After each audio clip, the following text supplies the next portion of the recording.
la douleur, la souffrance n'épargne personne.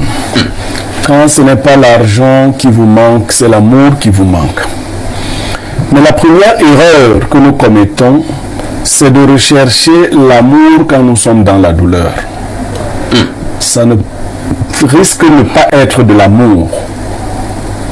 Les personnes qui vous servent de refuge quand vous êtes en douleur, c'est la pitié, peuvent vous prendre en pitié, en compassion, tout simplement par compassion, par commisération, ainsi de suite.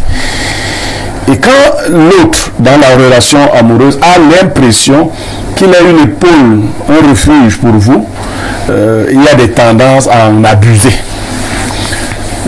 Le vieux qui vous disait qu'il ne faut pas épouser la femme que vous aimez, bon, il fallait qu'il nuance un peu.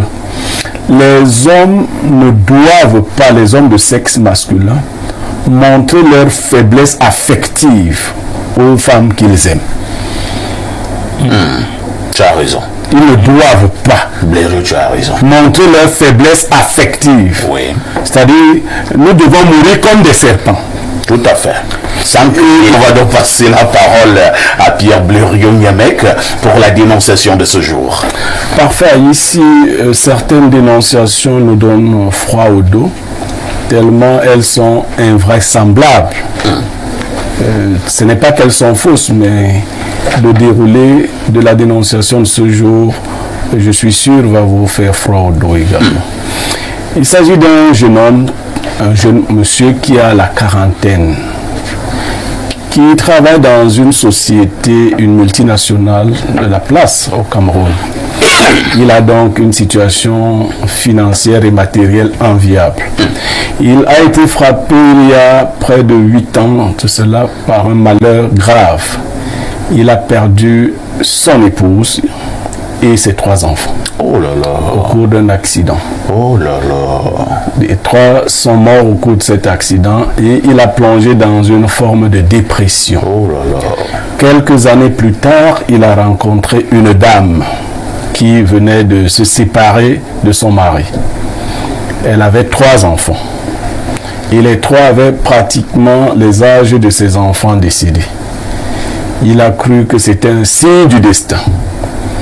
Il s'est mis avec la jeune fille et aujourd'hui ils vivent ensemble. Sauf que il vit un calvaire depuis un certain temps. Les membres de sa famille qui ne cessent de dire à la jeune fille, enfin à la dame, qu'il est l'auteur de la mort de sa famille, c'est-à-dire de ses enfants et de son épouse, ont poussé celle-ci à des comportements particulièrement désinvoltes.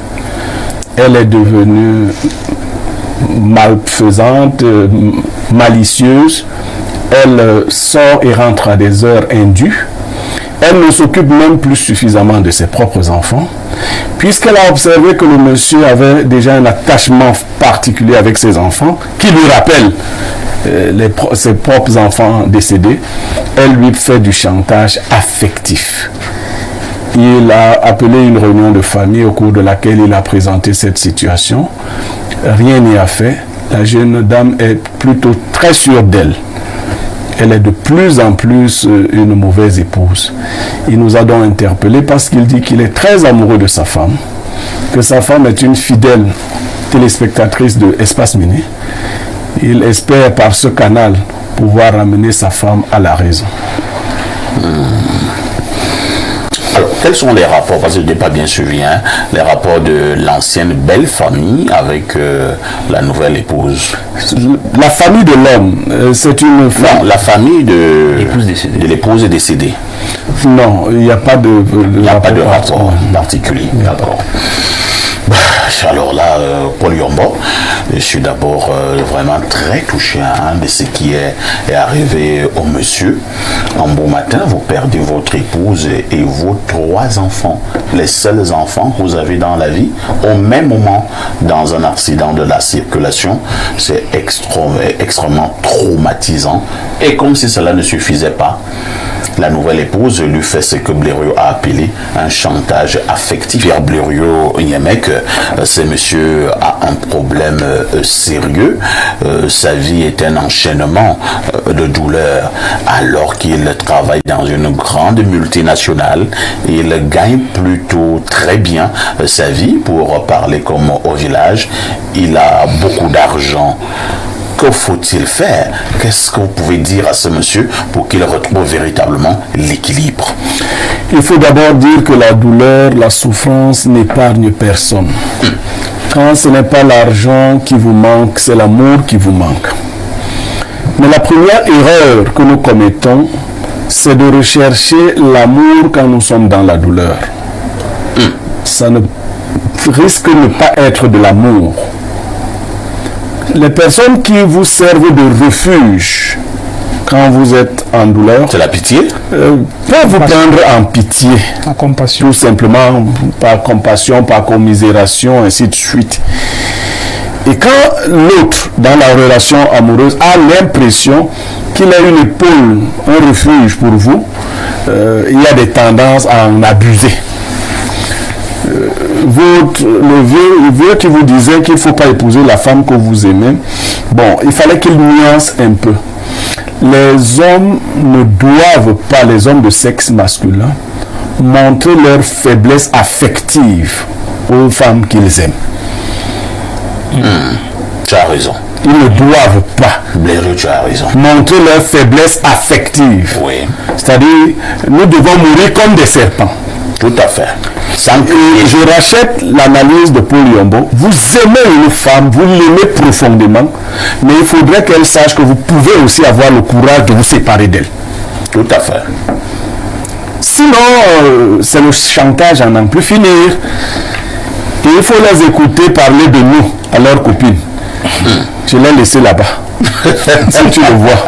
Il est en train de pleurer. Il est en train de pleurer. Il me supplie. J'ai vu des femmes qui rentraient d'une réunion à une heure très tardive.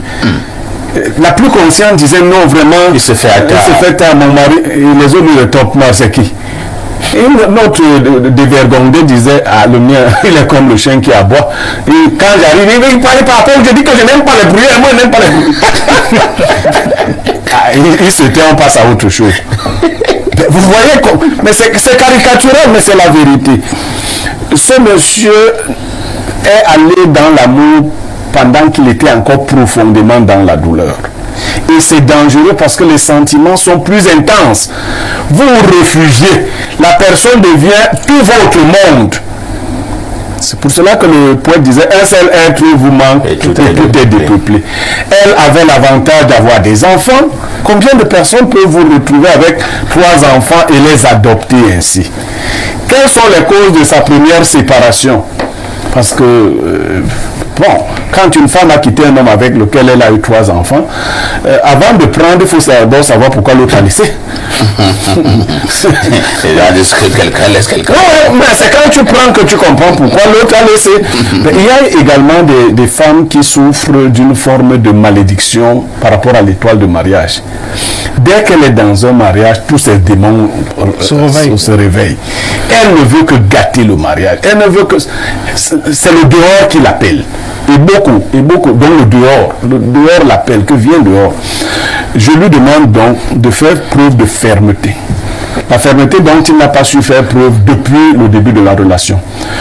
La fermeté ne s'appliquera pas à ses enfants, ne devrait pas s'appliquer à ses enfants. Que la maman fasse le choix. Si elle veut préserver l'avenir de ses enfants, il peut continuer à en prendre soin. À la condition toutefois qu'on le lui permette, parce que de toutes les façons, il n'en est pas le père géniteur, vous savez. Je me rappelle d'une femme qui quittait son mari, à qui elle avait confié un enfant d'1 an. L'enfant avait donc 12 ans, une fillette. Et la maman a dit qu'elle partait avec sa fillette parce qu'elle craignait que le père qui avait élevé cet enfant n'en fasse sa femme. Oh là là. Oui. Vous connaissez le réalisateur Woody Allen. Il a épousé sa belle-fille. Oui, mais en même temps, non, ça c'est un risque qui peut exister, mais je veux vous montrer la dimension de la méchanceté. Quand une femme veut vous retirer quelque chose qui vous tient à cœur, elle est capable de tout.